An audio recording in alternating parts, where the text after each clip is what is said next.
when composers are especially starting out, you feel like you got to throw in everything but the kitchen sink, right? It's like, I need like 400 taikos and all this stuff and blah, blah, blah. And it's like, what is that really doing? Is it really serving a purpose? Or are you just kind of throwing it in there because you feel that you have to? Simplistic things and things added with intention are way more effective.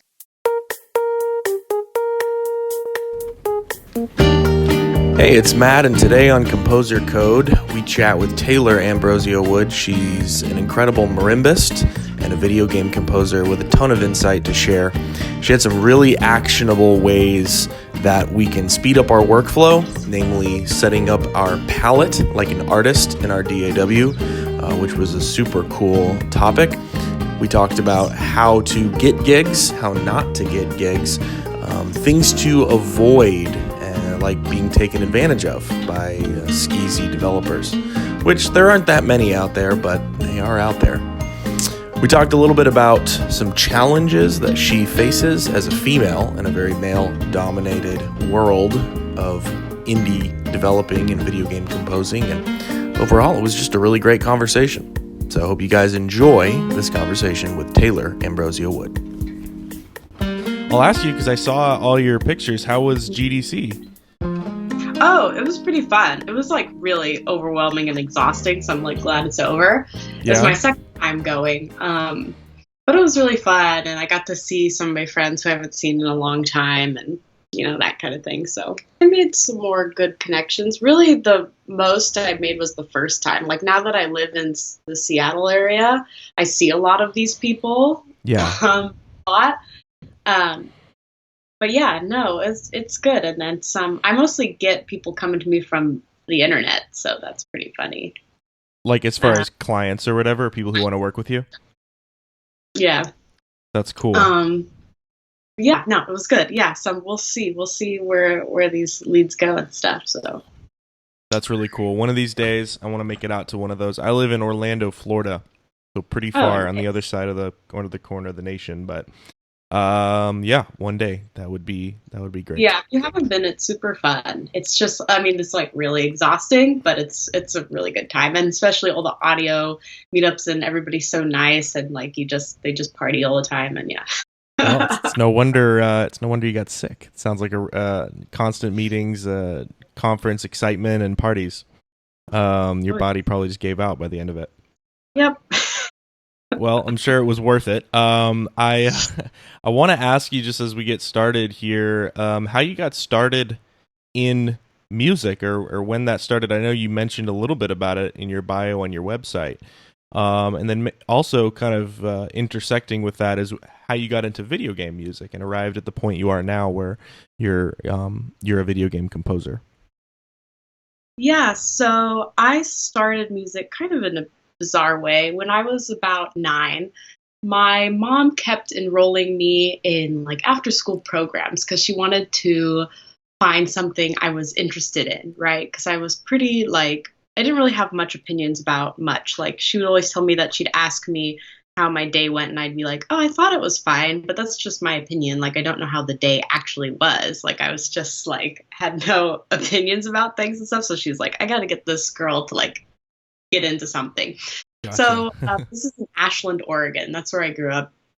And they had a Zimbabwean marimba ensemble at the the elementary school, actually, funny enough. And because Dumi, who brought Zimbabwean music to America, settled in Washington. So there's kind of marimba ensembles sprinkled out throughout the coast a little bit. That's so interesting. 20 years ago. So my teacher at the time, she had gotten into Zimbabwean marimba and had a whole ensemble and stuff, and ran an after school program. So my mom enrolled me in that. And the first day I was like, this is the best thing to ever happen. It's so much fun. And all of the music is by ear.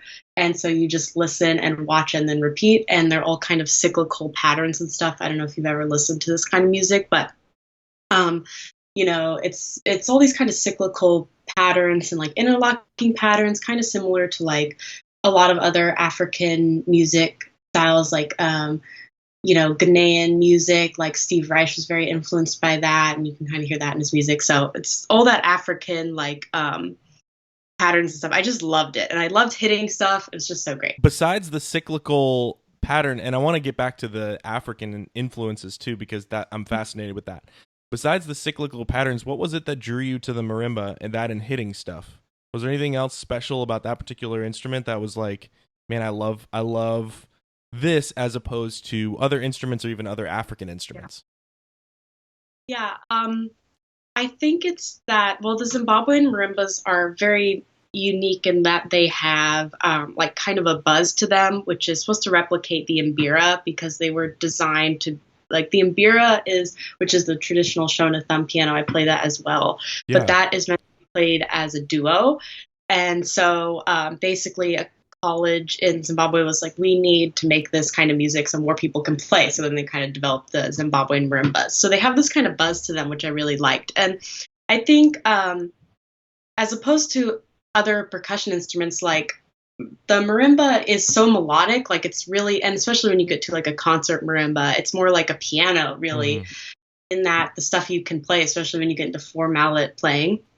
But I just love that it can be so melodic and beautiful, but you're also hitting stuff. And there's just something about like the cathartic experience of hitting things. I know that sounds terrible, but you know what I mean? Like it's a very like percussion and drumming and this kind of stuff is such an old like it just goes back to like the dawn of time, right? Of just people hitting their bodies or hitting skinheads or hitting wood or all this kind of stuff. So it's just such a like, I don't know, it's just a really great like, and I think positive way to like release energy or however you're feeling or something. I don't know. I just really loved it. So I would just play it all the time. And I loved it. And I would go into the marimba room in lunch and just go and play and then play in the band. So I did that since I was 9 for like a couple years. And then I saw our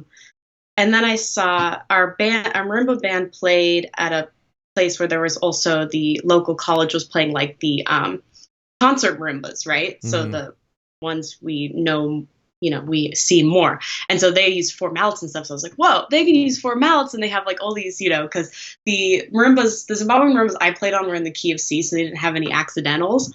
So I was like, oh, they have so many more keys and they have like 4 octaves and I want to learn these. So then I started taking lessons with this teacher at the college there and learned 4 mallet marimba and stuff. So I played that for a while.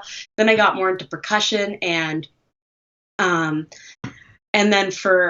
so this was through middle school. And then in high school, I quit the public high school and did high school online so that I could classes at the Southern Oregon University. So I took music theory and ear training and the percussion ensemble and private percussion lessons and all that kind of stuff because I didn't really like the music program at the high school. There wasn't really much going on there. Mm-hmm. So I would just go to percussion ensemble. And that's when I got more into like the orchestral and classical percussion that we know today and like playing with other people and then playing other instruments and snare drum and all these kind of multi-percussion stuff. So I love that so much.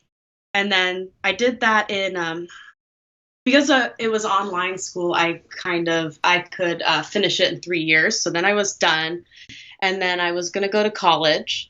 And then I was like, I didn't realize that like you weren't supposed to do music like as a profession or whatever, like that was a thing you weren't really supposed to do. So I was like, I just play percussion all the time, so I'll just go major in that, right? Yeah. So that's when I was 17, I went to the Boston Conservatory, and I went there to study with Nancy Zeltman, who's like a really famous marimbist. Mm-hmm. And so I went to the Boston Conservatory, majored in percussion, and I'm getting into the composing. Don't worry. No worries. Take as much time as you want. I love this.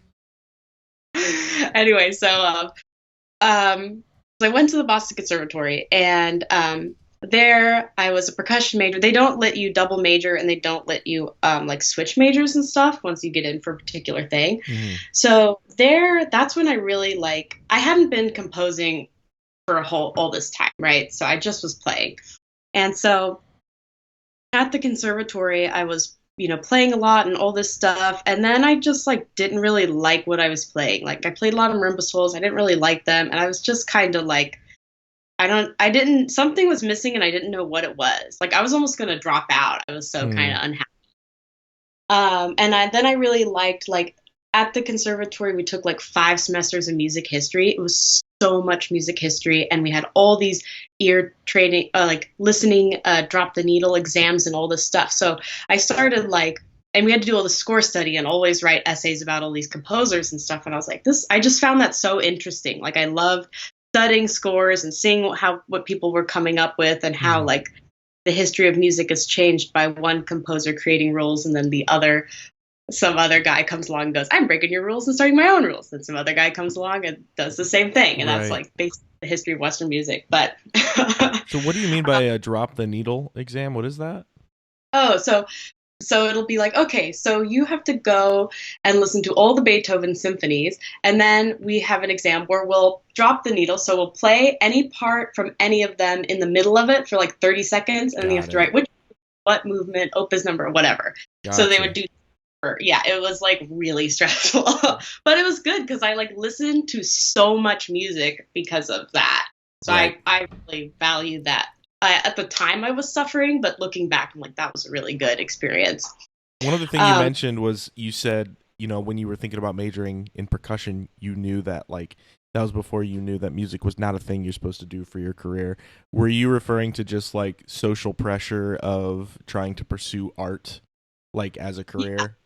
yeah, I feel like, um, when that time when I made that decision and then throughout college, then and now, people saying, oh, that's, it's more of a hobby and you can't make money off of it and all this kind of stuff. And I just had I didn't know that at all. I was just like, why would I not want to do something I love doing? Like that didn't make any Right. sense. So, Probably good um, that you had that, that naivety in a certain yeah, sense, and like, you yeah, weren't a jaded, yeah, like let me just go study business.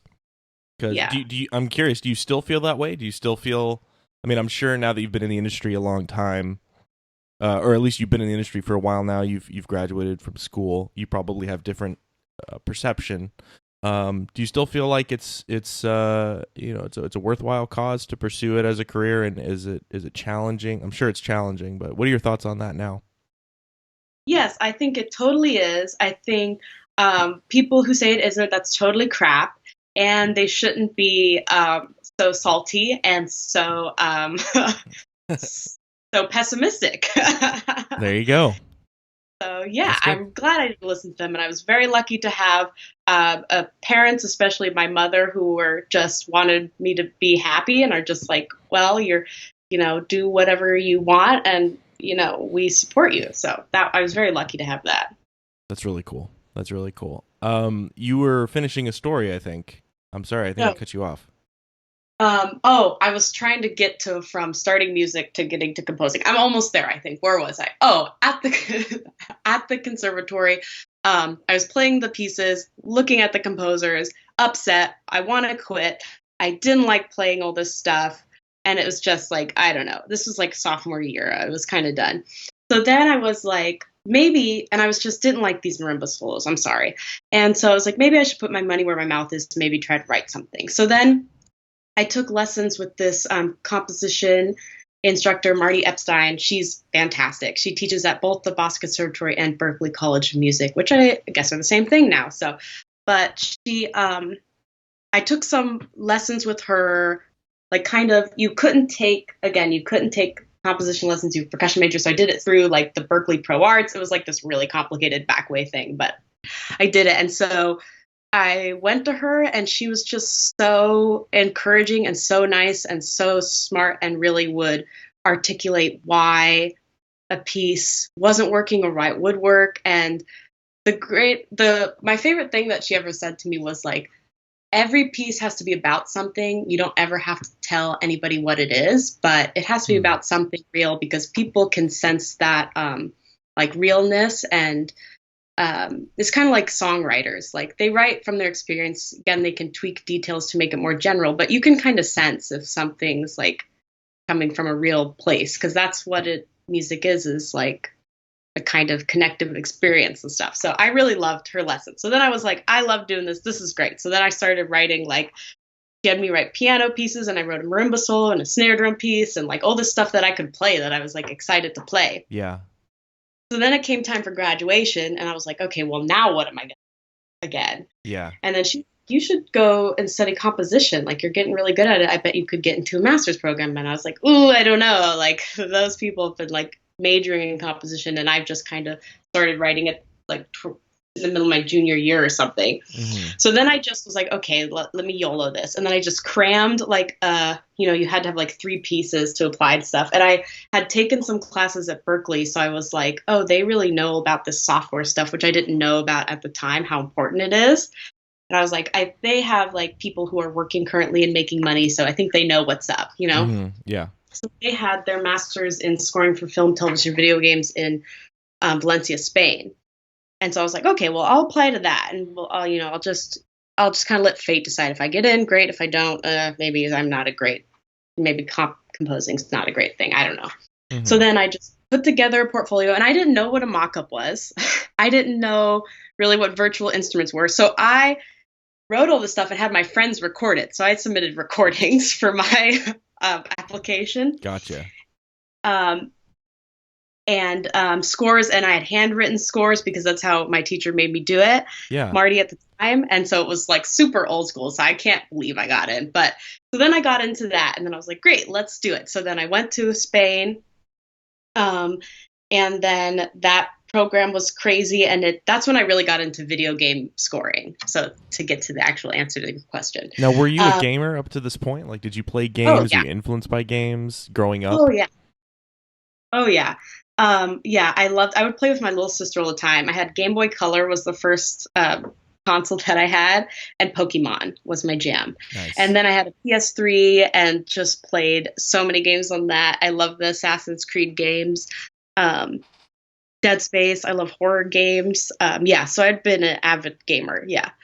Would you say Pokemon was like your favorite soundtrack growing up, or like the most influential soundtrack? I didn't really, to be honest with you, I didn't really like notice video game music until I like started getting into it, writing it. Yeah, like I totally get that. And the music, but I didn't really listen to soundtracks that much. I listened to soundtracks of movies a lot because my dad liked that, but not really of games. I didn't really realize that was a thing. Well, sometimes it's so baked into our nostalgia, it just feels like part of the whole experience. Like, it's tough to separate Green Hill Zone music from Green Hill Zone and Sonic 1. It's just all one package. So I totally get that. Yeah, I think that, I agree. Like, now I listen to game soundtracks with like a more informed ear of like, I'm actually listening to them instead of just enjoying them. But I did always enjoy the music. Like, I think the Pokemon soundtrack is like one of the best game soundtracks ever. It's so good and it's so memorable, and it's really fantastic. Is. You mean like Red and Blue? Yeah, I had, I think the first one I had was like Silver. I think I started in the Silver Gold Crystal time. Yeah. But I was obsessed. So then at Berklee, I was like, okay, game music's a thing. This is awesome. And I just loved it because it's like the puzzle of how you have to put your pieces together so that they work with the player. And really, the player is kind of a composer because they're determining when things are changing, when it's switching to different cues and all this stuff. I was like, this is awesome. Like, I think this was like the more puzzle creative thing that I was missing from playing percussion. So I just loved it. So I did that, and that program was great. We just wrote so much music every week and had our music recorded. And then our final project was we recorded in London with the full orchestra and conducted it. And then we just had tons of recordings and you get your music critiqued every week, like in front of the class. So you just got to suck it up, right? So I remember the first week I was like, I don't want anyone to hear this. I'm so freaked out because I hadn't been really composing. I was like, I'm going to die. Yeah, that's really tough. Yeah, and then by the end, I'm like, can you play my piece first? Because I have to go to the bathroom. Like, that's awesome. So like, whatever about it. Yeah. That's really cool. Yeah, so then I was just like, then I was hooked. So it was really that program, and I finished that 2016 at the end of the summer then. That's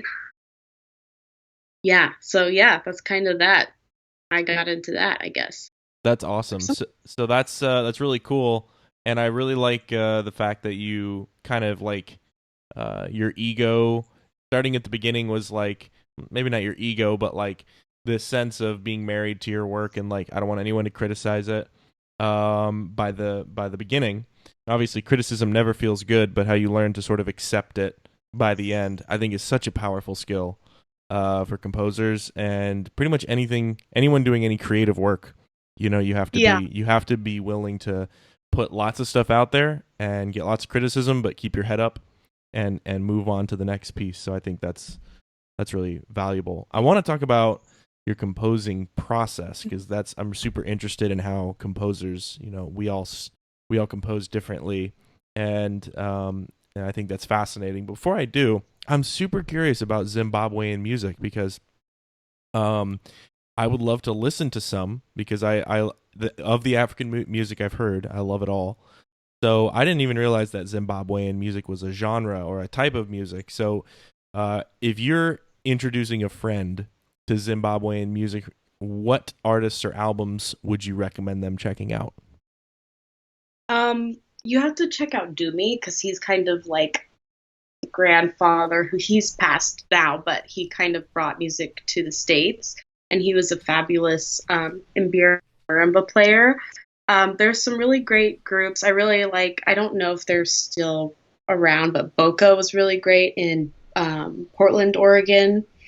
And I can send you some links after this too if you're curious or you want to link them. Yeah, absolutely. I'll put them in the show notes. I'll put those two and anything else you send me in the show notes.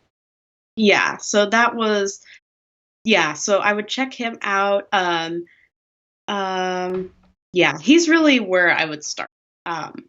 And the Mbira music is a little bit different than the marimba music. Usually there's seven marimbas, so a bass, marimba, baritone, two tenors, and like three sopranos, and one of the sopranos is the lead that kind of like cues people and stuff. Gotcha. And then the Mbiras, there's two parts, the Kutsunira and the Kushaura, so they are like interlocking. They play together, interlocking patterns, and so basically they could just play for hours, and you just kind of it's really like if you're familiar with the music of Steve Reich, you totally see where he's getting this from. Like music. Okay, I lost it. Music for 18 musicians, yes. Or like drumming, or God, what's the other one? Music for yeah, that those two, yeah, those like kind of like hour-long trance pieces, like that's kind of what Mbira music is really like. And because it's kind of like a very traditional thing, and kind of like to kind of like pay tribute to your ancestors and stuff. So it's a very like in that culture, it's like a very spiritual kind of instrument. So but yeah, the music's awesome. I'll definitely send you some links. It's super great. I would love to check that out. I've actually never heard of Steve Rice either, so I apologize for my unculturedness. 20th century percussion, yo. Yeah. He's like a big composer for percussion stuff. Him and like, yeah. So he writes all that kind of like music for pieces of wood. I think, oh God, if I get this wrong, some music history nerd's going to be mad at me, but I'm pretty sure like he studied in, or at least studied the music of Ghana, and that's where he got all these influences from. I think someone may correct me, but he's a really great 20th century composer and does a lot for percussion and these kind of like, basically he kind of a lot of his pieces have like phasing. So basically you'll play two patterns and one will kind of slightly speed up and then it will create a different interlocking pattern. And like piano phase is one of his popular pieces and that kind of stuff. So yep, check him out. That sounds super interesting. That's really cool. Let me ask you this. Are you a Paul Simon fan? Not that familiar, to be honest. Okay. Have you heard the album Graceland?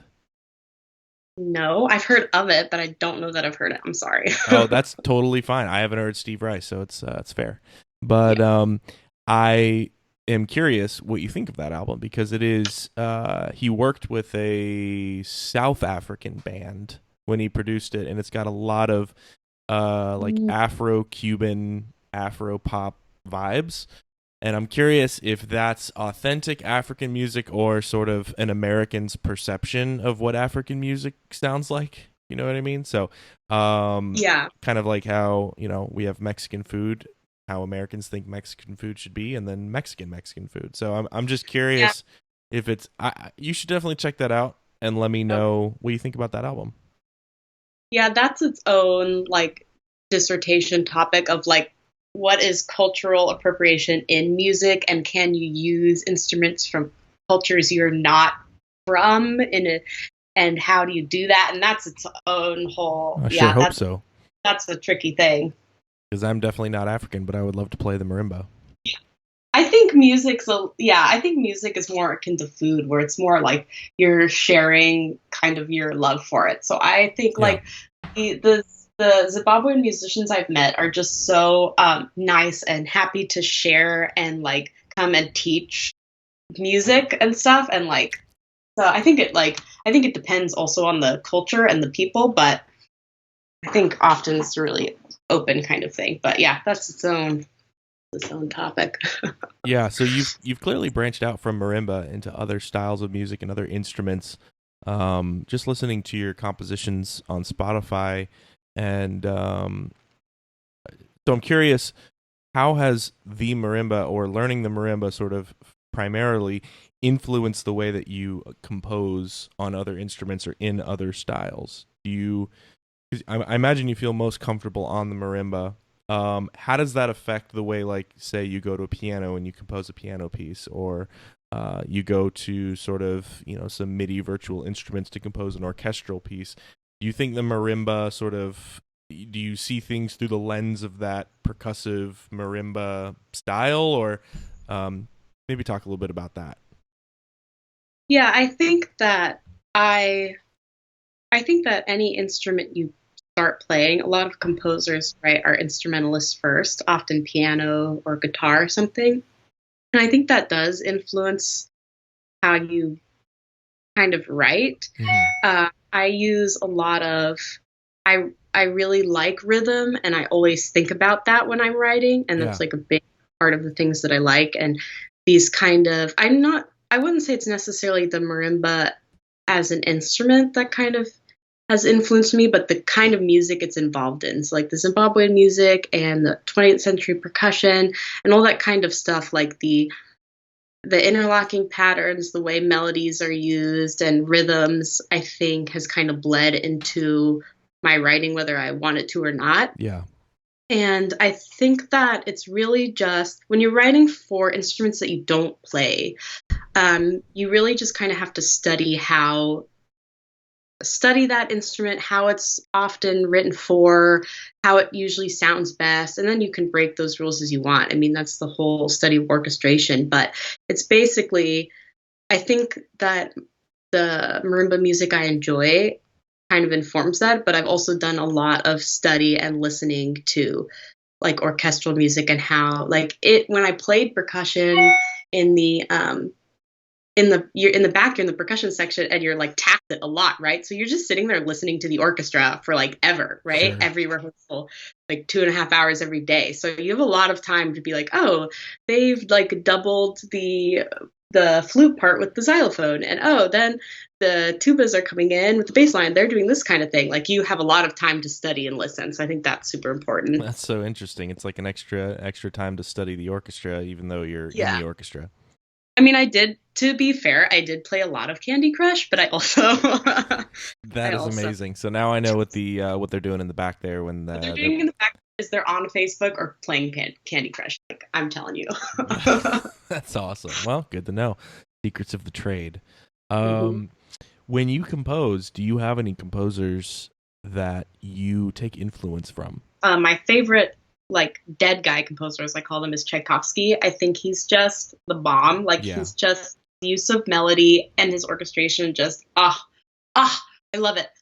I love it. When I heard like Symphony 6, the second movement of that is like just so gorgeous. Another thing that I should link. Oh my gosh. I'm actually writing it down, yeah, but if you could link it, Okay, even yeah. better. I think it's called Pathétique. And I don't know what the second movement's called. I'm failing music history right now. Don't tell my teacher. But that's gorgeous. And all of the things that we know him for, the Nutcracker and all that kind of stuff. I just think his use of Yeah, he just has such good melodies and he uses rhythm in such an interesting way. Like a lot of them are kind of a waltz style, but then he'll do syncopated stuff. Like it's really sophisticated. Yeah. You know, the time and like other composers weren't really doing that. Like he's just, I love him. And then my favorite living composer is Joe Hisaishi, who does all the Hayao Miyazaki movies, right? Nice. Yes. He's He is fantastic. a living composer. Don't even fight me. Like he's so amazing. I love all of his soundtracks. I don't know how he comes up with such good, memorable melodies all the time. The Spirited Away soundtrack is fantastic with all the gamelan. Like if you want to talk about like using instruments of other cultures in a really cool and interesting way, like the way he blends all the gongs and gamelan and drums with the orchestra is just fantastic. I love that soundtrack. Um, so his orchestration is just stunning, and I love Rachmaninoff too. Okay, I got to throw him in there. Um, yeah, just I love these composers that have such a unique style. Like you can tell that they wrote this piece. You know, they kind of have a unique voice, which I think is Yeah. very cool.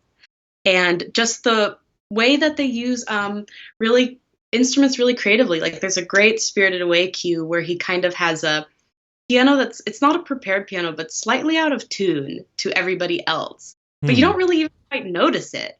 It's really good. I'll have to look up that cue, but it's very very cool. And then yeah, I just love that these composers who just get really creative, and I'm like, that's a really interesting texture, and it's just cool and interesting. Yeah, it's always awesome to have a when you find a composer that has like such a unique style that you hear the first 2 seconds of any song and you just say, "Oh, that's Tchaikovsky," or "That's Yeah, Koji that's Kondo yeah. or Hisaishi or whomever." And I wanted to talk a little bit about. I think it's super cool how rhythm is plays such a huge part, obviously, in playing marimba. But also, when I think about my most or the melodies that are most iconic to me or stick with me the most from video games or movies or anything, it's oftentimes because of the rhythm. It's because of the rhythm that the Mario theme is so cool and the Star Wars theme is so memorable. You know, those intervals totally straightened out with no syncopation or anything. It's just not the same, you know. So I think rhythm is such a huge ingredient in making a melody memorable. And so I'm curious, getting down to the nitty gritty about your process when you compose, when you sit down at your piano or your marimba or your computer. You've got an assignment either from a client or you've got an idea. Can you walk me through just sort of from start to end your personal composition process? And if it varies, I'd love to hear about that too. Yeah, I think it's kind of depends on the piece and the project that you're working on. What I often do, so I'll compose at the DAW nowadays, because I just don't have the time to like write stuff out Mm-hmm. by hand or write out the score. And so what what I often do, and again, every composer's process is different, but I like will assemble the palette first. Mm. So um, basically, like I'll get an assignment like or we could use Balthazar's Dream as an example. That's the soundtrack I did. And so I was like, okay, what do I want this to sound like? So I created this synth. I used Digital Performer primarily. And so I created this synth and I was like, okay, I want an Mbira and then I want like a toy piano and then I had like a hang drum and then I had some strings and then I had a kind of normal piano with a bunch of reverb on it. So I kind of like I think of it like this is going to sound pretentious, but like how if you're going to do a painting and you kind of assemble like your all the colors you're going to use, Yeah. right? No, So that sounds super utilitarian, not pretentious at all. yeah, No, that's awesome. so No, that's really, really good advice. I've been thinking about that a lot. So yeah, keep going. Sorry. no, that's okay. I'm prone to rambling, but I so love I it. assemble like the color palette, if you will, first, right? So it's like these are all the kind of instruments that I'm going to use and kind of load them up. And so then from there, I find it much easier to start composing because I kind of compose to the sounds and textures that I'm going to use. So it's like, okay, now we're going to start with this kind of piano repeating pattern, and then we're going to add these strings, or then we're going to add this bass line. So um, I kind of do like one layer of a part at a time often. Yeah. And then Well, just kind of, I'd say like if I was going to like see how much time everything takes me, choosing the palette takes me the longest. Then composing is a lot quicker. Gotcha. So like, okay. And then I will just, I realized this a while ago is that at least for me, I would when I was starting, and even now, I wasn't very confident that I could like come up with anything good. So I would like come up with something and then be like, oh well, I can come up with something better, and then come up with a different like melody, and then a different one, and then a different one, and then you've spent hours, and you have like 5 or 6 different ways you could go, right? Yeah. So you And come up with like you'll just say, okay, I'm going to take this particular instrument. I'm going to come up with 5 melodies on this instrument. And then you have like 5 different avenues to choose from to expand out. Is that kind of what you're saying? yeah, so I would do that because, but I wasn't doing it from really a place of like, oh, I want to have options. It was more like a I'm not confident and can't decide. So I don't think that's a good thing. Like I wasn't doing it in a good way. So basically then I realized like and then I didn't have time for that. And then I would realize I kept doing that, and I realized I would always come back to the first thing I came up with. Like I always thought that was the better thing, Yeah. right? And usually that's the thing that the client would like. So then I got to the point where I was like, I just need to like just stick with my first impressions. So I think that you can, when you're like trying to compose or write stuff, you can really get in your own head and be like, oh, this isn't good enough. This isn't good enough. And then you just kind of could do that forever, right? So I think you need to just like when I assemble my palette, I just come whatever is kind of the first that I come up with, then I just roll with that and keep moving. Yeah. And then that speeds the process up. And usually that was always the better option. So I don't waste all this time like second guessing myself. So I think that's a hard hurdle to get over if you're not very confident when you're starting. But yeah, so then I just come up with each part and I just commit. That's the thing. You just Yeah. gotta commit. Yeah. Choose the thing and then commit. You gotta choose where you're going to go with the piece and your kind of harmonic. It depends. Sometimes I'll start out with like a rhythm, like, oh, I think of this cool drum line from this like frame drum that I loaded. Mhm. Or, okay, this is this cool harmony I came up with, then come up with melody, or this is the cool melody I came up with, and then the rest of it. So usually I'll start with what I think or want to be the most important aspect of the piece. Gotcha. So if the most important aspect is the rhythm, that's where I'll start and then fill in everything around it. Like I like to think of composing as a Sudoku puzzle. So it's like, it has like, you get it and has some of the number in there, right? Yeah. And if you go to fill out one square, it'll be basically impossible, right? You have to kind of go with what you already have and fill it out from there. Sure. So it's like start with the most important skeleton, and then from there, that will determine what the other parts are going to do. This is so cool. I'm getting so excited. I can barely stand it. Especially just thinking about I'm sorry to interrupt. The palette thing is so brilliant. Like I've been thinking about how limitations breed creativity a lot.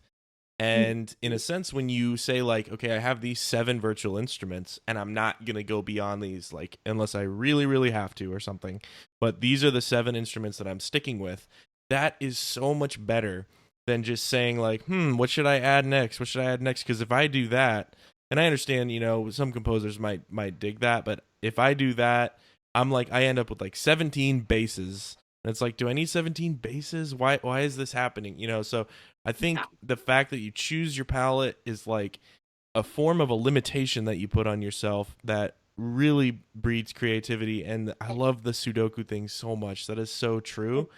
Because like it's never good to just start with absolutely nothing. Like you always have to start with something, like with some numbers, and then you can flesh out the quote unquote easier numbers after. But continue. I'm sorry for the outburst. I agree, Ed. It's when you set parameters, you can work faster and better and more confidently in them. I agree. That's why I don't like just writing pieces. Like I really don't just kind of write a piece. Like I write for a client or for a project because they've given me their parameters, right? So like This is what the kind of looks like. So I know that I can't just write anything. I have to fit this, right? And so when you have your Sudoku all set out and stuff, and you have your numbers, you can't just write the letter A. That's not part of the rules that you've established, right? So You're kind of setting, this is kind of the harmonic language I'm using. This is kind of the palette that I'm using. And this is kind of the structures that I'm using. And then that also, if you're making a soundtrack, like let's just not talk about one piece, like you're going to make 20 tracks or so, Mhm. that'll really help you establish some continuity as Yeah, well. absolutely. Absolutely. So So that it's the really entire cool. album has like this consistent thread of instrumentation. Yeah. So that's kind of the process. And then basically, I will. Um, I've recently just been mixing my own stuff. So, and then I'll get to that. And then a lot of these things, like sometimes I have some live recorded instruments, but a lot of it's primarily mock up. So I really try to kind of mix as I go. So as I add, like once I've set up my palette and stuff, and as I add one, I'll pan it and add the reverb or whatever. So I try to get it. I don't wait till the end, is what I'm saying. So I Gotcha. really Gotcha. get it to get the quality to sound as good as I can as I'm working on it. Mhm. Because then also that'll help you inform kind of what you're doing. So if you're like, oh, this kind of like piano's kind of covering everything, maybe I don't need to add anything else. And then, and so then I'll get to where I'm kind of getting finished. And then another really hard part is knowing when to stop. Again, it's like painting. I think painting is a great like parallel to music because it's like you could just keep adding stuff forever, right? Like you just add like you're like I'll just add one more bush and then like next thing you know your painting's just all bushes and you've like ruined it, right? So it's Right. like getting to the point where it's like another great thing that composition teacher said was like every single note or every single thing that you add has to have a reason for being there. Sure. So you can't just add stuff because you feel like you need to add stuff. So like recently this happened. Like I was working on a track and I had like kind of a it was kind of based on the other themes from the rest of the game. And I had a piano, it was piano solo, because a lot of the other tracks were. And then I kept being like, oh, this, I need to add, like, I just felt like I needed to add stuff. I was like, oh, I got to add some of the other instruments that were from the other track, whatever. And I spent like all day on this, right? And I was just like, none of this is working. This doesn't sound good, blah, blah, blah. And then I got to the end and I was just like, it doesn't need anything else. Why am I trying to add something else? Solo piano is totally fine. So then I go to my client and I go, hey, what if we just do solo piano here? What do you think? And then I sent it to her and she's like, yeah, this is great. Let's do it. Cause it's like, it's overcoming the like need that you feel like you have to do something when it doesn't need anything. Like one Sure. time I spent ever listening to a piece, like there's something missing. And then it was just like a shaker doing eighth notes. I added that and I was like, the glue that puts it all together. Like Right. simple things, like just like I think people like now I'm just like kind of on a ramble, but I think people like when composers are especially starting out, you feel like you got to throw in everything but the kitchen sink, right? It's like, Right. I need like 400 taikos and all this stuff and blah, blah, blah. And it's like, what is that really doing? Is it really serving a purpose? Or are you just kind of throwing it in there because you feel that you have to? Simplistic things and things added with intention are way more effective than like I just need to load a full orchestra and like shove all this stuff in here. Then it's kind of oops, sorry. Then it's kind of it can be kind of muddled. It's like when when you mix all the colors together, it's just black, right? So Sure. it's like it's it can be kind of a mess. So that's what I think also the palette thing comes into play because then you're like, these are my rules. These are the things I'm going to use. Maybe I'll add or take away something here or there. But I'm not going to be crazy and I have to be creative with what I have established. You mentioned that Massive, which is an awesome synth. I haven't had a chance to really dig into it yet. On a impulse, I bought the complete, Oh, and probably should have given it more thought. Those darn sales, they really get you. But besides Massive, what are some tools of the trade that that one might normally find in your palette? um, uh, a lot of things are on a budget and accidental. So I am a huge fan of like the one instrument freebies or like the one instrument for 15 or $20. Like the I bought the tomato paste kalimba from Embertone, which sounds fantastic. It's like $15. It's just that, and then it comes with like a bunch of different patches. And like those kind of one-off things, like I don't often get like, I'm gonna get this giant. Well, it's also the kind of I don't often write like a full orchestra that much. I'm currently working on some stuff, but not that often. So like the especially when you're starting out, like I just have a a ridiculous hard drive of the one-off like instruments. Like here's just a clarinet, here's just a piano. Like for recently, I bought piano in blue. It's beautiful. Get it, people. It's like $90. It's worth it. It's fantastic. It's like a very close sound, and it's very like real because it's not super polished. It's really good. But those kind of things, I love those. So I have a lot of those. And then I use Digital Performer. What's the question? Tools that I use? Okay, so you're on the right track. You got it. This is like great stuff. I'm on the right track. Okay. Digital Performer, a bunch of one-off libraries. Contact is my jam. And then I have just an Akai keyboard that I really like that I can assign all the CCs to the faders. A nice pair of monitors because I like to use that, and then instead of headphones, and then just a lot of plugins. I just find kind of one-offs. I got a package of stuff with Berklee. I really love isotope vinyl is what I used in Balthazar's Dream because create the synth swell. Everything I screwed up. It was hysterical. So it's like I was watching a tutorial of Disaster Piece using Massive because I love the sounds and I was trying to copy it and I screwed up, but then it was cool. And then I put isotope vinyl on it, and you're just supposed to do it a little bit because it replicates like tape warble. Yeah. But I cranked it way too much, and then it like crazy pitch bended it, and then I just left it. So let the accidents roll, people. Like I felt a little Disaster Piece vibe from when I listened to the Balthazar's Dream soundtrack. I was trying to do that. I screwed up big time. Like I don't know what, I just didn't do it right. But it was a happy little accident. Yeah, I just like let it roll. So. That kind of stuff, weird sounding one-off things, weird plugins that will make. I really like different tunings and like kind of out of tune, as we call it, stuff. And then I love room tone. I just use room tone so liberally. I love it, especially when you're working with mock-ups. What is room tone? Is it just what it sounds like literally the tone of the room you're recording in? Yeah. So basically, it's like you can, it can come with libraries or you can just find it by itself, but it's basically like just kind of the sound of a room. So it's kind of just like a. Gotcha. Right. Yeah. Ground. So I will add that really quiet, like, so it's barely noticeable. It's like reverb. It's best when it's like barely noticeable. But if you're not recording it live and you just put that, like I just faked someone out I was sending them this track for the soundtrack I'm working on. They're like, where was this recorded? I was like, it's all virtual. Because it's like, if you put that in there, it sounds like it was a room, right? So It's like adding stuff, like if you can find a library that has like if you're doing a clarinet one or like a wooden one that has the key clicks or breaths or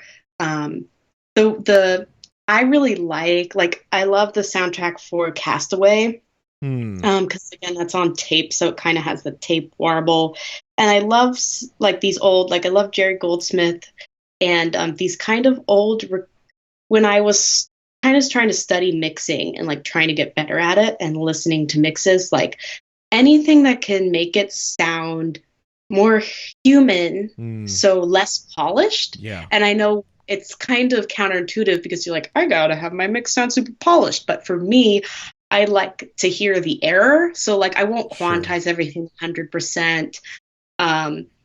If something's like, it's not 1,000% to the grid, I kind of leave it if it's, I like it. And, the pedal, like at the piano, that's why I love piano blue. Like you can hear the pedal sound and you can adjust that, or if you can adjust the breath or the key clicks or add room tone, especially if you have a budget where you can only record a couple things or you can't record anything, like any way to make it sound. And you're using, again, using synths is different, but if you're using instruments that are supposed to be real, I think anything you can do, like room tone, I just throw room tone in everything, is super useful. And then, so the one-off cheapo instruments, room tone, weird plugins, and then Digital Performer I love, and then I'll use Sibelius if I'm doing parts that are going to be played. But yeah. Does that answer your question? That very comprehensively answers the question. That's awesome. And I can't wait to dive into room tone. See if I can find some of that. It'll change your life. So when you work, do you find that you work better in the mornings and the evenings? Do you take breaks? Like, I'm curious about your actual like composing working habits. Yeah, I think it's important to kind of have a schedule. I was talking to someone about this yesterday. I I'm not a big fan of the like I need to be inspired. Like I need to wait for the inspiration. Like I think that's a little bit baloney. So Yeah, it is for can sure. I think that you can through habit and practice, you can sit down and turn creativity on. It takes a Hmm. while, but I think that you can do that. So I think um I do it anytime. I work from home, and so I will do it sometimes in the morning till late at night. It just depends on when I finish something. And then I definitely take breaks for sure. Like I'll like maybe work in a 2 hour block, then take a 15-minute break or go walk outside. And that'll also help you if you're stuck. I especially do that when I'm stuck. Or like sleep on it if you can, if your deadline allows. Um, so I definitely try to take breaks or what's nice is if you're doing freelance and you can have multiple projects at the same time, then if you're kind of stuck or sick of one working on one thing, then you can work on something else and then you'll come back to that with like a fresh perspective and be like, oh, I know what this needs, boom, boom, and then you can fix it, especially mixing. But yeah, so basically anytime that I can. Um, and then, yeah, I think that you just kind of have to set like kind of a schedule. It's the same with you if you're practicing an instrument. Just kind of do it a lot and then sit down and then just like it's part of the like you just got to write something. Like you have to sit down and like if you can't think of anything, you just got to start playing. Like I'll just start improvising and then I'll come up with something. Like you just have to do it, right? Because Sure, sure. you could sit forever and be like, oh, I can't come up with anything. Right.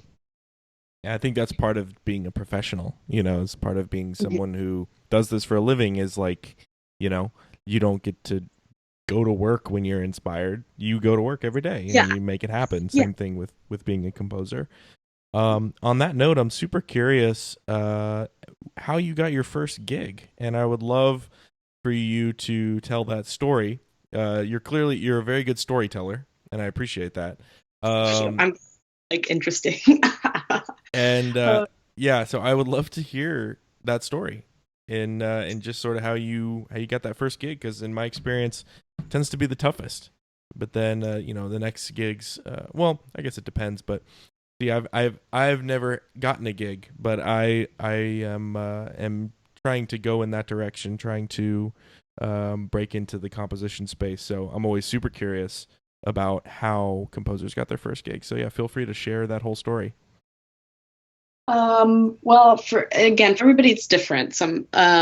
What I did was I finished Berklee at the fall of 2016. So then I moved back home with my parents, as you do. And then I was like, everyone at school had told me, oh, you have to be an assistant or you have to like apply for jobs or be a sound designer or something. So I was like trying to do that and that just like wasn't working. And I just don't really consider myself a sound designer at all. And I didn't like it. And I just didn't, if you don't have a connection with someone to be their assistant or something, it's like a tricky game, right? So I was like, I don't know. And I was like, maybe I should just try to write stuff, right? Like maybe I should just try to be my own composer or something. So then so this was in Portland, Oregon.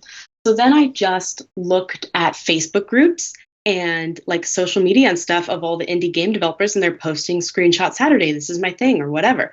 So I would just message them and be like, hey, I like your game. Oh, so before that, this is important. Before that, all my school projects I had started putting on SoundCloud. So I kind of had a portfolio of my stuff. And so, yeah, I had like music I could show to them. Sure. It would basically go like this. I would like Facebook message them. I messaged so many people. Hey, I really like your game, blah, blah, blah. I think my music would fit in it if you don't have a composer, like, what's up? That kind of thing. Yeah. And so really short, like really nice. And just like sometimes, they don't respond at all. But so really I kind of have two of the first gigs. Well, it was Balthazar's Dream and then the Yandari Simulator video. So both of those, I reached out to them. So with the Balthazar's Dream people, I saw their screenshot and then I just messaged them, here's my stuff. And they were like, oh, yeah, we love it. Okay, let's do it. And so that was out of like a lot of people that I messaged that they actually got back to me, and that a lot of people already have a composer, right? So you just kind of got to keep asking, I guess. That's what I did. If you don't like, if you live kind of in Portland has like an indie scene, yeah, but it's not really like quite a hub.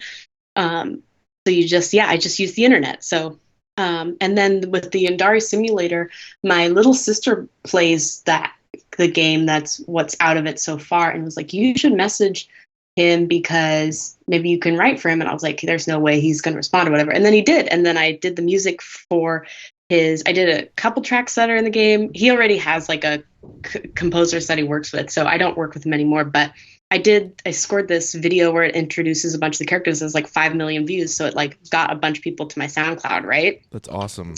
That was great. But that, God, that was really hard project to do because it was like so many different styles, like in that video. So that, and then so basically I just hunted for things. I spent a lot of time. That's all I was doing was looking for work. So I was like teaching, and then lived with my, dad and in Portland, and then was just on the computer all the time. Just like, what can I do? I got to look for stuff. I got to try to do something, because applying for like, there's not really very often like an in-house composer position, right? So it's not that kind of thing you can really apply to companies unless you want to be a sound designer or a game tester or something. So I was like, maybe if I try to begin my own thing, that's really the only option I felt that I had. Yeah. So then I got those two things. Those are about the same time. So then I was working on those, blah, blah, blah. Taylor, can I ask you a question real quick? I'm super curious. One, what Facebook groups that you were in that you found to be the most fruitful when it came to like prospecting? And also, just on average, I know like I used to be in inside sales, like cold calling basically. So I know it's totally a numbers game. Like you're lucky if out of 100 messages you even get one response. Do you know offhand, and it can just totally be an estimate, like how many messages you had to send just to get those responses? Because I think it can be discouraging for new composers if they expect like everyone to respond to them. I didn't keep track, thank God. But could have been 100. I don't know. It was like I was on there for probably 2 months maybe before I got them to respond. But you'll get a lot of it was the indie developers like Facebook group or something, like indie game developer or something. It's like really huge, and they have screenshot Saturdays. So every Saturday I know that one. I love that group. I'm not even a developer, but I just love to see what everyone's working on. Yeah, and then I wouldn't message the people who already had a composer, because often they'll just whatever. And so some people don't respond. Some people say, hey, I like your stuff, or I don't have any money. And then working for money again are you going to get a good credit and people will listen, or do you want money? And that's kind of a thing you have to decide. But and then I got some people, which I also learned, that will kind of take advantage of you a little bit. Like they'll ask you to demo, quote unquote, but either they already have someone or then they want more demos. So they really just kind of want your music for free, and it's a little bit shady. So you got to be a little bit careful to not just so desperate feeling that you're like, oh, they responded to me, I absolutely have to write all this music for them. And then they like just have it. This is the thing, is when they make it a competition between you and other composers, and they're like kind of bratty about it. That's where I'm like, this is a little suspicious, because they'll just be, oh, well, it's, or if they don't tell you, they're like, hey, can you do this thing? Oh, it's a competition between you and all these other people, and then we need more stuff from you and more stuff. And I'm like, you just want all this free music from everybody, and then you can just like, I felt like perhaps this is a bit diva way to think, but it's like, I want to work with people who want to work with me.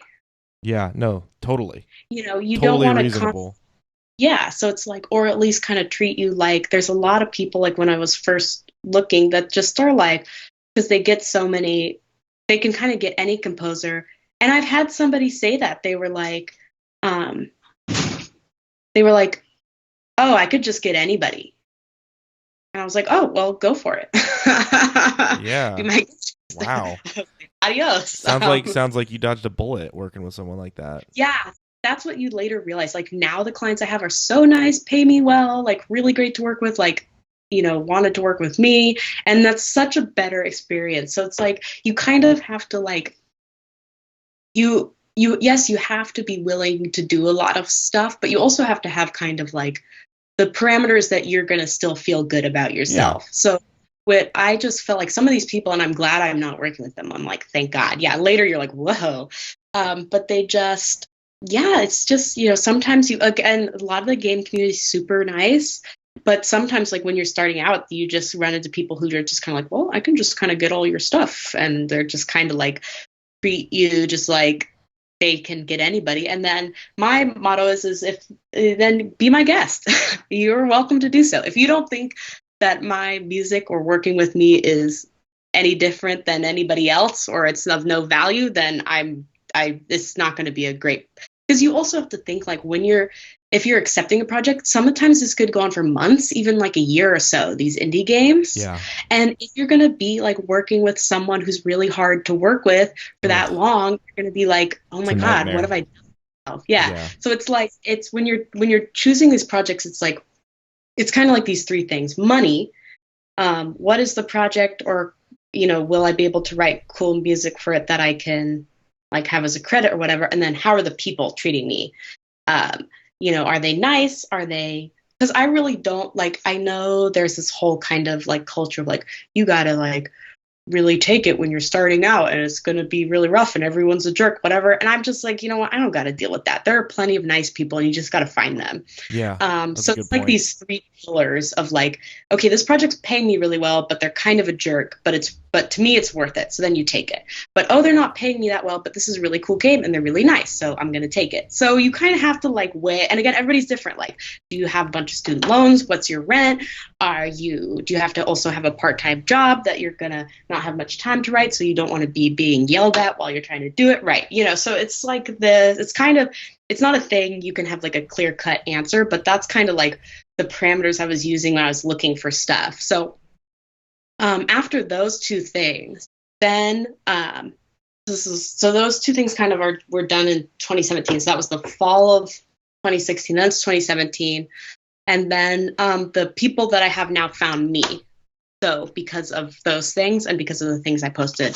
So that's awesome. I think it's important to, when you're kind of building a portfolio and taking projects, I like to think about, would I be happy if someone came to me and was like, hey, can you do a similar thing for me? Would I be like, oh, or to be like, oh my God, I'm going to die if I have to write more of this kind of music, right? Or, so I try to think of that. So like, I'll only kind of try to do stuff and things that if someone asked me to write more like that, I'd be like happy to do it. Sure. But yeah, so once you kind of like snag your first couple things of swimming through the trenches of, and then it's also really oversaturated. Like a lot of people want to be composers. So like, I don't find it, I think another thing that's a little bit shady and kind of takes advantage is like when people post, hey, I need a composer, link all your stuff, and then there's like 100 composers that have like responded with their links. I see that all the time. I just saw that the other day. I'm like, man, what's the point? So I would not, and then the other one, like Upwork, if you like that one will have, oh, I'll give you $20 to write a whole soundtrack, and you're just like, if that's what you value music for, then like you don't want to work with them, like trust me. Yeah. And so you don't really want, I think it's always better to reach out or respond on like an individual basis as opposed to like a cattle call kind of situation. Because that, in my experience, never really worked out. Yeah. To post your links or respond to a cattle call because it's just a swarm of people and who knows if they'll even get to you and listen to your links or whatever. Right. So that can be really, I think it's kind of like arrogant, I think, of the developer, because I mean, sort of like the equivalent of like, who wants to date me? Line up, ladies. Like who wants to be my partner? And so it's like we're all supposed to like grovel to work with you. Yeah. It's finding clients is a lot like dating, actually, if we use this comparison, because it's like, again, you want to be with someone who wants to be with you, right? Sure. And also, yeah, yeah, it's exactly like that. And so you kind of want to like, do I want to work with someone who respects my opinion and who, you want to have like a good working relationship, because you don't want to be upset later. Like, you don't want to be like, oh my God, I'm working for this person, they're so mean to me, I'm so tired, I'm not getting any money. And then that can lead to burnout. So you want to try to like, it's a balance between like, oh my God, I gotta compose it, I gotta get gigs, and I'm so desperate, as opposed to like, okay, this is also a long game and I don't want to do a bunch of stuff that's going to make me want to quit, right? Yeah, it's a good So you have point. to kind of balance that. Like, it's like, is it better to not compose for a little bit and then and then wait to get a client that pays me well and is nice to me, and then I feel like I can, again, things are always hard and you'll get critiqued and all that stuff, but you generally want to kind of like keep in it and not be like, oh well, I quit, this is so horrible. The gaming scene overall is a highly male dominated thing, and the Mm-hmm. indie game scene is also probably even more so very saturated with males. There's not, in my experience, a whole lot of female representation. Have you run into any obstacles, challenges, hurdles that you believe maybe are because you are a female composer in this very male dominant field? Well, I think in comparison to like film or TV, the game community is really diverse because it's a really new kind of industry compared to those. And then so far, I mostly kind of had trouble when I was a percussionist. Being the game community is I'd say generally it's very inclusive and people are really nice. Like, I moved recently to the Seattle area, and everyone's really welcoming and very nice, and you'll run into other women doing stuff, and like, it's a pretty diverse community, at least where I'm at now. The thing I had run into quite often was kind of like assumed to be kind of an idiot until I proved otherwise. So just, when I would say something I knew about music or something, or my music, I would get like oh, that's surprising, or oh, I underestimated you. Oh, you know that, or oh, blah, blah, blah. And I'm Right. like, so it would oftentimes kind of just to be pre-assumed that I don't know anything. That could be a little bit frustrating, but I haven't had anyone be like outwardly rude or, mean to me because of my gender or anything. But yeah, you just kind of get that sometimes. And then, yeah, so basically you just kind of have to be like, well, and then, I mean, this kind of goes for anyone. If it's like I was talking about earlier, if you come across people that are kind of mean, or, you don't really want to deal with, you really don't have to. You Yeah. can find other people that you get along with. And it's important to just, this is cliche, but be yourself, because then you will find people who like you for you, and then you will like to work with them, and then they'll work with you, and that'll be good. So you don't want to, if you come across people like that who treat you like you're stupid or something, you just, I would be like, I don't have to prove myself to you, like, whatever, Right. like, I'm doing my own thing, so you kind of have to have that attitude, I find. But for the most part, I'd say it's a really inclusive community so far. I haven't been in it that long, but I think really I think people like that are really far and few between. That's I good. think everyone's really nice and inclusive. And then, you don't usually those, if someone's kind of a jerk to you, they're usually a jerk to other people, right? So usually Yeah. they're not really going to want to work with them anyway. So you're okay. Yeah, it's like a young industry, and a lot of the people in it are very young compared to Hmm. like film people who've been around and they're in their 60s, 70s, etc. Like, a lot of these game company people are 20, 30s, they're very young. So it's like, it's just a different experience. So that's another thing I liked about it, is I was like, I think I can, maybe kind of try to put a, weasel in here, because they're very accepting and it's like a very kind of modern community. So I think definitely it's a good like industry to get into for sure.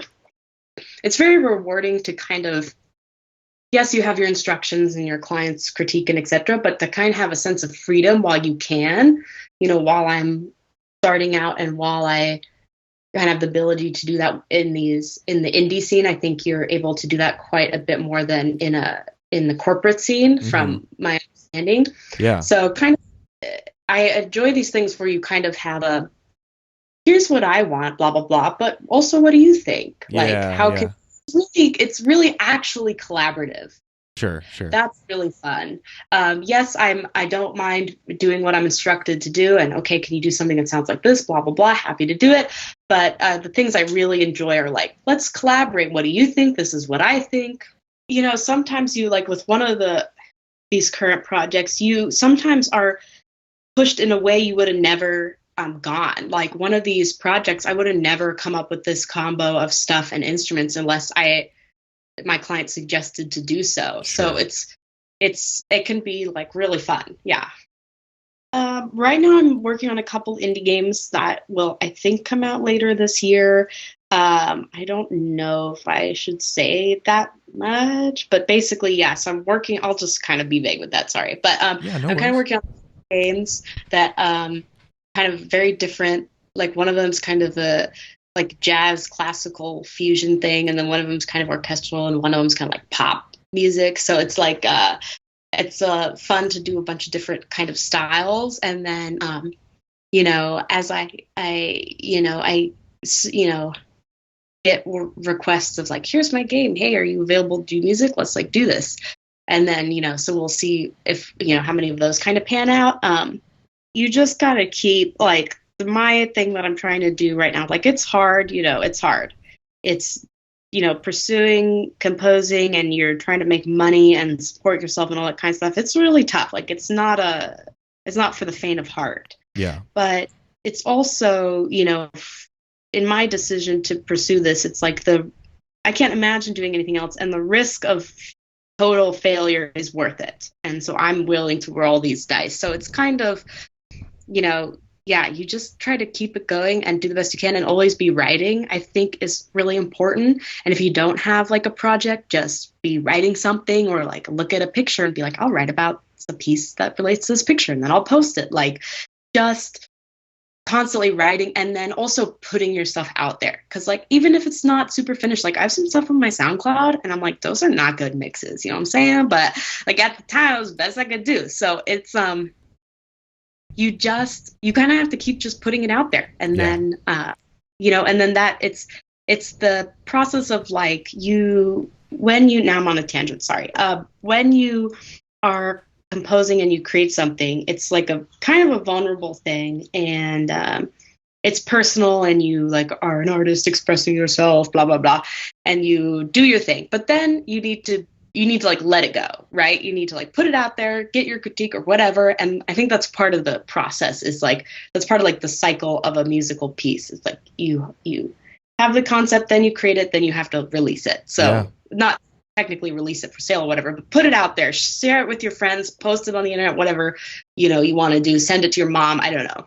So I'm curious, in this hypothetical scenario, if someone were to give you $1 million to train someone to be a composer in 1 month. So basically, you have all the motivation in the world.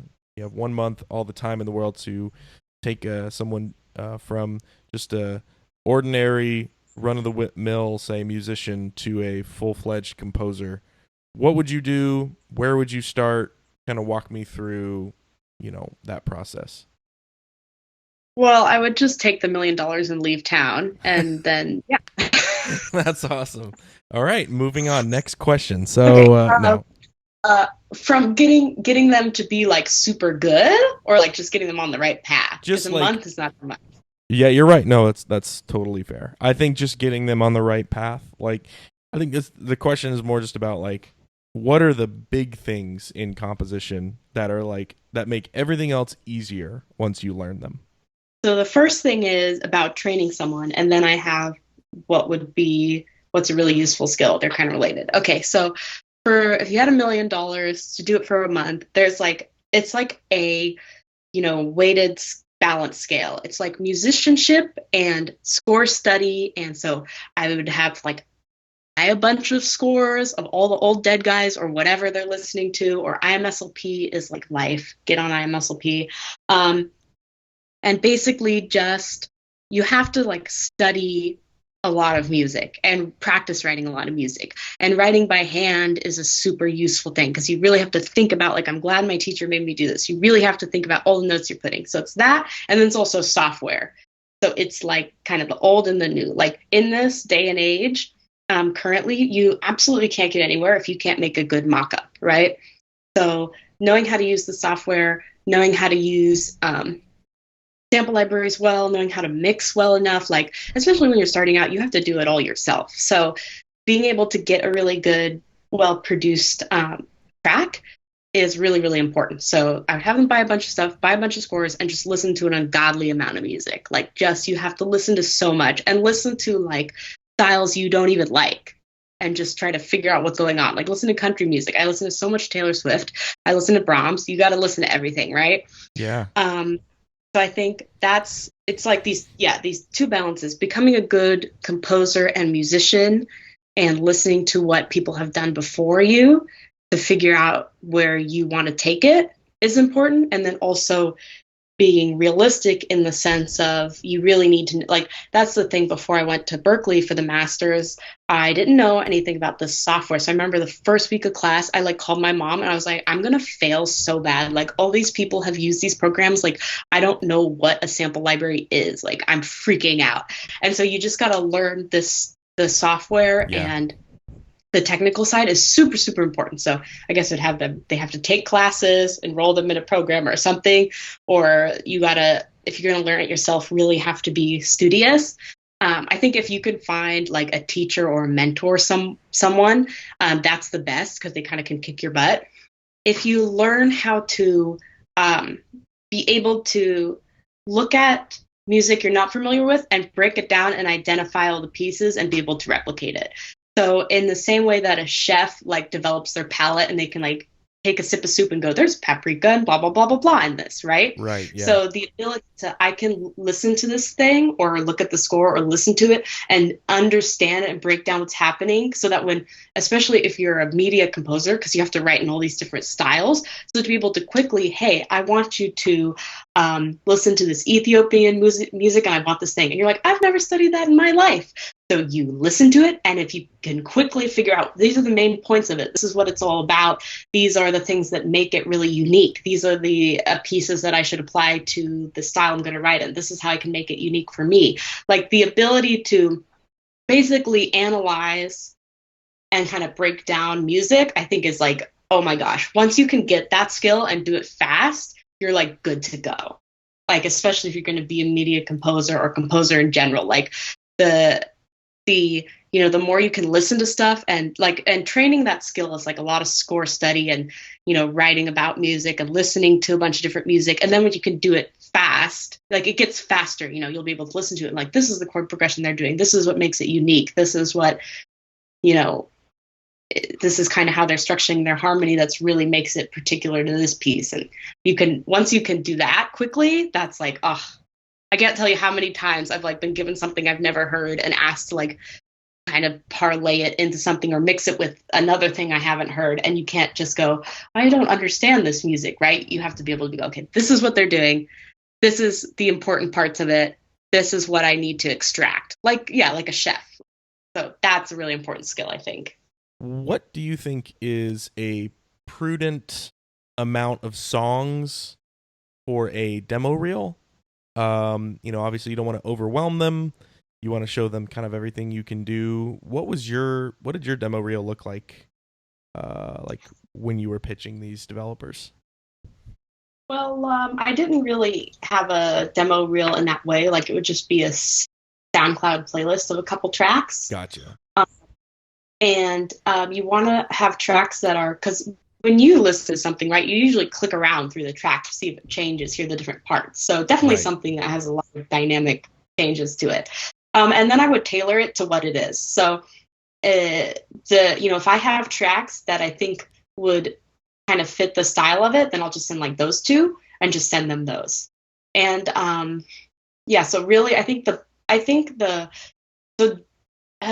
don't really agree with the whole demo reel thing. And I think it's nice to have your pieces titled and like their own piece and that kind of stuff. It makes it more unique. Like I don't like the rescoring other footage, I don't think is super, like, you can rescore other footage and then just call it something else and then make it your own track. But like presenting that to someone, it's hard for like a non-musician to like separate the difference of association with that Yeah, that thing, makes right? sense. It's more like studenty, quote unquote, Oh, I right? see. Okay. Yeah, just a couple of your own tracks that are like tailored to that thing. So they know that like you read about their game or whatever they had on their Facebook or their website and really thought about like presenting instead of like if it's a horror thing and you send them an action track, they're gonna be like, she didn't even look at the game, right? Right. Yeah. So that's why like having I like in school they made me do a demo reel, but I never used it. Like I've never used it. That's really interesting. And because it's like too generic. Yeah. It's way too generic because they're like, here's your action, here's your sad song, here's your whatever. So it's like I have playlists on my SoundCloud of stuff. And so when I was pitching, I would just grab 2 tracks, make them a custom playlist or private tracks or whatever you want to do and just send it to them. And then I don't write custom music for a demo unless I'm asked. Gotcha. So I don't, because I think that can also be such a waste of time and you'll be upset if they're like, oh, we already have someone and then you spent time writing this. And then also you don't want to like make yourself do extra work. So only if they ask. And then also I do it super short, right? Like 30 seconds. Like it's like if you're, sorry, go ahead. Oh, I was just going to say, so when you were pitching for like Balthazar's Dream, did you look at their game and say, okay, let me go make music similar to this? Or did you already have stuff kind of in the holster that you thought fit and then you sent that over? Yeah, I already had stuff. So got it. I was really finding a game that I thought my music would fit. It was kind of the other way around. Oh, I see. More like, this is the kind of stuff I like writing and I've written in school or whatever. And then what would kind of fit this, like what I already have. And but then if you're asked to do custom demo stuff, then you can do that. And then I do it short and it's better to be short and sweet and well polished. And then it's like, when you go to do, I used to do like a really long demo and then they gave me the wrong instructions or whatever, they changed their mind. And then I was like upset that I wasted all this time writing like a 2-minute thing or 3-minute thing. Yeah. And I think of it like when you go to sample wedding cakes, they don't make the entire cake like 5 times. You get a little cupcake. So it's like, then you feel better. You wasted all this time. You give them a 30-second, like this is kind of the thing I would be thinking for your thing, or a minute, like max. And also they ain't got time to listen to more than that. So like, don't send them like a 7-minute thing. That's like crazy. But like 1 or 2 minute max of the pieces, and then they can click around or whatever. But yeah, I just custom it to their thing. And then if I'm asked to do something, then I'll see, are they really seriously asking me and seriously considering me or whatever, then I'll do one. Mm-hmm. Or are they just, we have like 30 people and maybe we kind of thing. And I was like, this isn't even that great a game for me to spend time, so then you have to decide. But I think that's why like the first step I think is like creating some tracks of portfolio of stuff. And going back to what I said about writing stuff you'd be happy to be asked to do similar stuff to, right? Because that's what they'll listen to and know you for and ask you for. So if you like hate writing trailer music and then you just have a bunch of trailer tracks, how is anyone going to know to ask you to write piano music, which is what you love, right? Yeah, that makes a lot of sense. I love all the food analogies, by the way, and because they make total sense. Now I guess I'm hungry. It's like lunchtime here. That's true, but that makes the wedding cake thing is so. It's so true. Yeah. That's such a good metaphor for that. I was so mad because I was just like, this one time, like I was asked to do this, just so much stuff. And then like, I didn't get it, but it was also like, they were like, it was really weird. I don't know. Maybe they were just lying to me, but they were like, we already have somebody. And I was like, next time I'm doing like 30 seconds max. If I don't think it's a serious like inquiry, then it's like, because you also have your yeah, so I get that. I think demoing's fine and demoing for free is okay.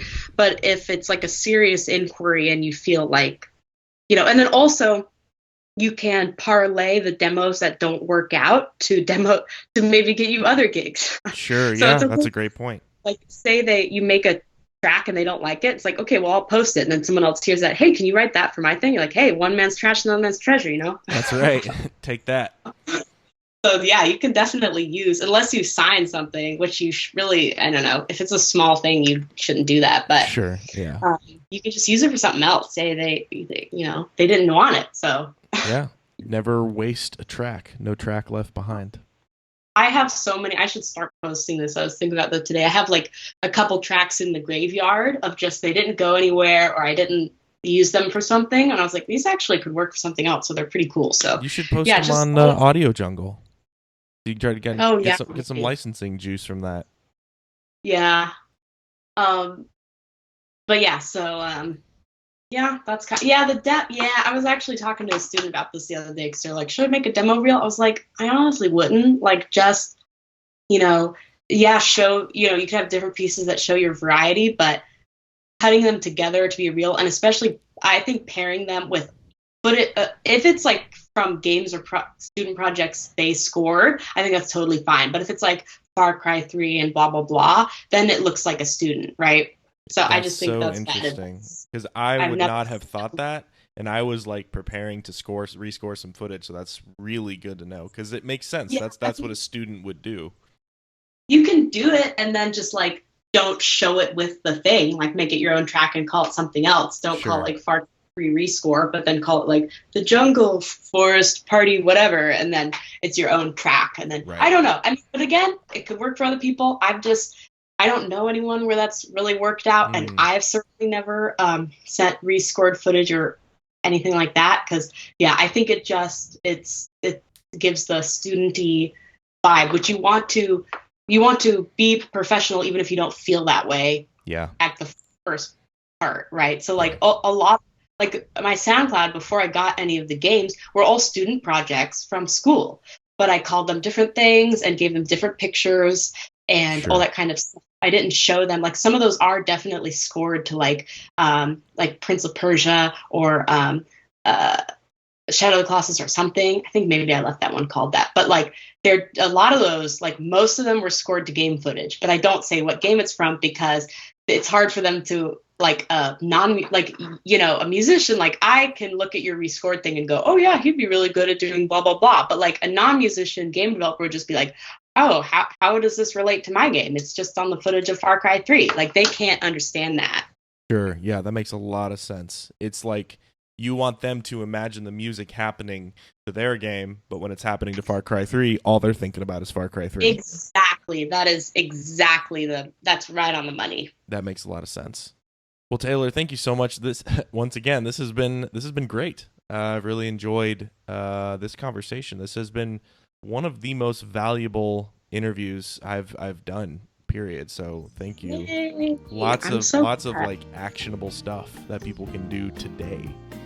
Yeah, thanks again and have a great rest of your day. Thank you. Yeah. All right. Talk to you soon. Bye. Bye-bye.